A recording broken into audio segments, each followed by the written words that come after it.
welcome back to my channel. It's River, and today is January 1st, New Year's Day 2020.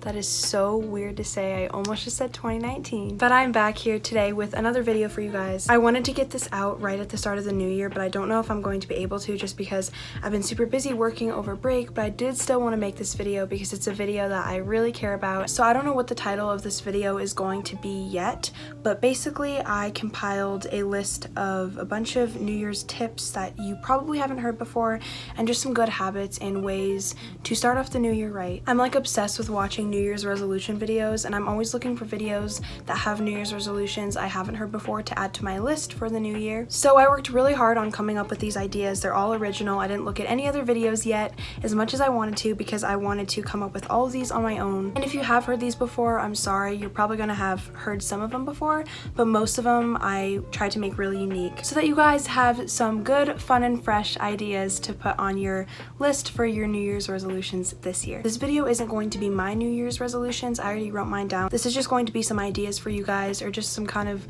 good ways to start off the new year, because chances are if you start off the new year right, you're going to have a great rest of the year. So I really hope you guys enjoy this video, and without further ado, let's get going.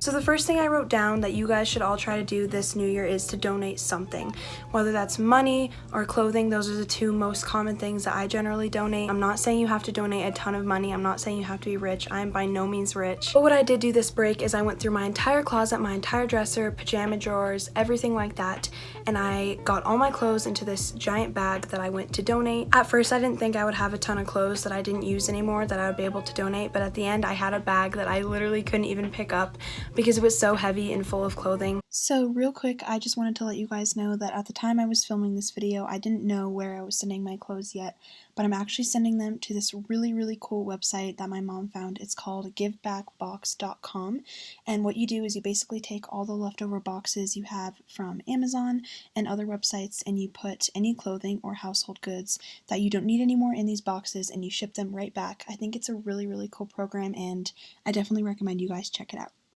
So I know it seems like a burden to go through your entire closet to grab clothes to donate, but I promise by the end you guys will be surprised at how many clothes you just don't wear anymore, and you'll definitely feel better about it too. Obviously you can sell the clothes too, but I just feel better donating it. Along with that, I always like to start off each new year by donating a little bit of money to some of my favorite charities. It doesn't have to be a lot. Even $5 can help a charity, whatever you can give, and it really will just make you feel better about yourself rather than just blowing all your money on shopping after Christmas and just giving that money to a better cause. And I will put up some of my favorite charities on the screen to donate to. I'm not saying you have to donate to any of these charities. These are just the ones that I typically donate to if you guys need some ideas. But again, it's all personal to me, so go out and find some charities that you really care about, and I promise you're going to be putting your money toward a really good cause. The next thing I have on my list is to clean, and I know you've heard that before, that on New Year's you should clean out everything. I'm not going to give you the normal cliche things that you should clean. I actually tried to come up with some really unique things that like actually you probably never thought of. So first off, a good thing to do is wash your bedding. I know that's kind of like a given, but it just really feels good to like start off the new year by washing all your sheets, and then you can get into bed on New Year's night and just feel really clean and cozy. Another thing that'll make you feel more clean and more productive to start off the new year is to clean out your car. I really have been putting this off because I've been so busy lately, but I really just need to go out to my car and grab all the trash out of it. Clean things out of your car that shouldn't be in there or that have been in there for a while. And if you want to splurge even more, go out and get a car wash because they cost like $5 and they make your car look so clean and shiny.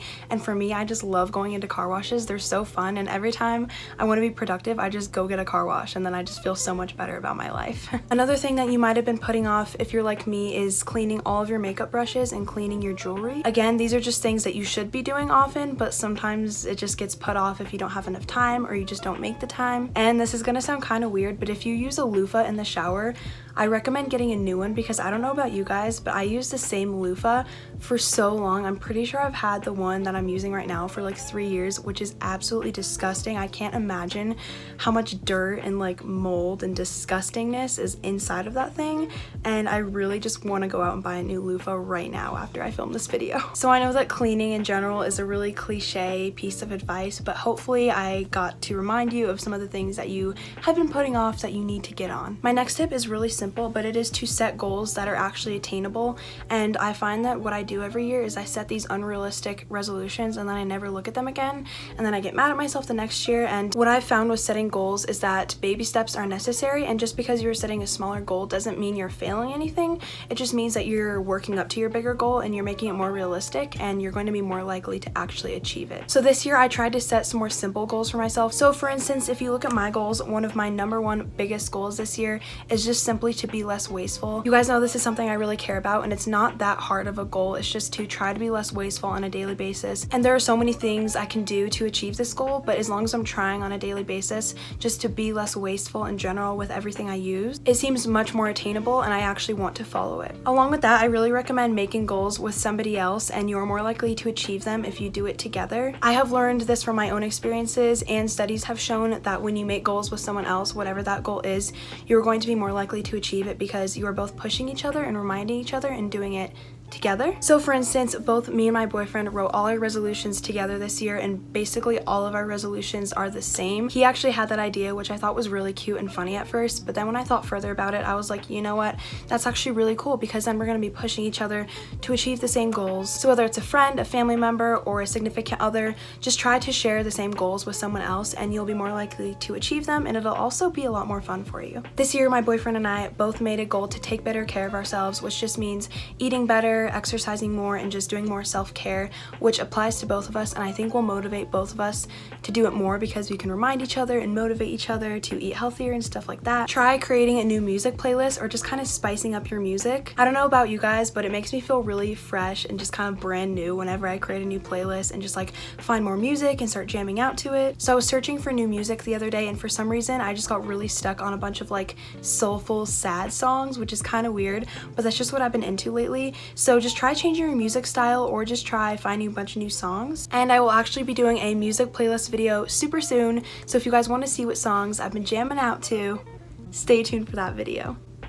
And these last two aren't really physical things, they're kind of just mentality things that I thought I'd throw in because they're really important. The first one is really simple, but it is just to try not to dwell on the past too much. I think that's a really good goal to make for 2020, because I feel like a lot of times we hold on to the past way too much and we let it get in the way of our future. So the past is the past. Don't dwell on the past mistakes of yourself or others. It's already behind you. Definitely don't ignore the past and use it to reflect on what you did and what you learned, but it's really important not to hold on to it and let it weigh you down in 2020. That's really hard for me to do, but I'm really gonna try my best this year just to kind of let the past be behind me. And the last tip I have for this video is all about positivity. Now, like I said, I wanted to give you guys tips that you haven't heard before, so I'm not going to tell you the general things about thinking positive and all that, even though they are important, but I really wanted to give you guys some tips on how to wake up in a good mood every day. As you guys know, when you wake up in a good mood, it's much easier to stay in a good mood throughout the day, and when you wake up in a bad mood, it's really hard to get out of that bad mood, at least for me. So I'm going to let you guys in on a few things that have helped me personally wake up in a better mood. The first thing I recommend is doing some kind of self-care before you go to sleep the night before. Now that can be anything from doing a face mask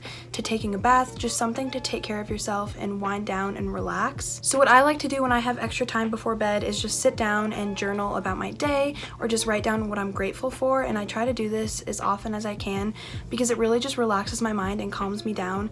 And I feel like if you write about what you're grateful for, or even just think about what you're grateful for, it will get you in a much better mindset, especially when you go to sleep, and then you'll wake up the next morning and voila, you'll be in a better mood. And speaking of when you wake up in the morning, one of the biggest tips I have for waking up in a better mood is to eat breakfast. I love breakfast, and if you know me, I freaking just need breakfast to like survive and function. I'm not one of those people that just likes it. I literally need it, and when people don't eat breakfast, I'm just like, I don't understand those people. Like, I don't understand how they're able to get up and go about their day and function. I just can't do that. I get way too hangry and tired and groggy, and it really stresses me out when people don't eat breakfast. Unfortunately, one of these people happens to be my boyfriend, and I continuously tell him to eat breakfast and he just doesn't, because he says he doesn't need it and he never has time and he makes up all these excuses. is. So one thing I'm trying to force him to do this new year is eat breakfast. It's really hard to convince boys to eat breakfast when they don't want to eat breakfast, but I'm trying my best. Another thing I would recommend doing in the morning if you have the time is a meditation. You can honestly just look up any sort of meditation on YouTube and you can find a really quick one. It'll just get your head in the right space and start off your day right. And I actually wanted to share with you guys an app that I've been using that I recently discovered that I've been really loving.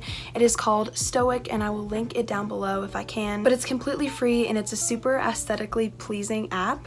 But it's basically all directed towards self-care and meditations and breathing and journaling, and I just love this app so much. It has like exercises that you can do in the morning and the night, and it's like personalized for you. It's really, really cool, and I really super recommend this app. And the last tip I have for waking up in a good mood is just natural sunlight.